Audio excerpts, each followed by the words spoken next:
Evropsko javno tužilaštvo, na čijem je čelu Laura Koveši, potvrdilo je da je u toku istraga o mogućim zloupotrebama fondova Evropske unije povezanih sa izgradnjom i finansiranjem železničke stanice u Novom Sadu.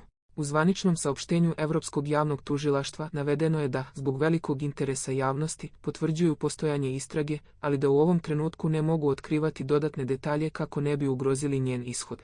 Evropsko javno tužilaštvo mora odlučiti o izvršavanju svoje nadležnosti kada je u pitanju prevara u vezi sa sredstvima Evropske unije dodeljenim zemljama izvan Evropske unije ili državama članicama koje ne učestvuju u njegovom radu.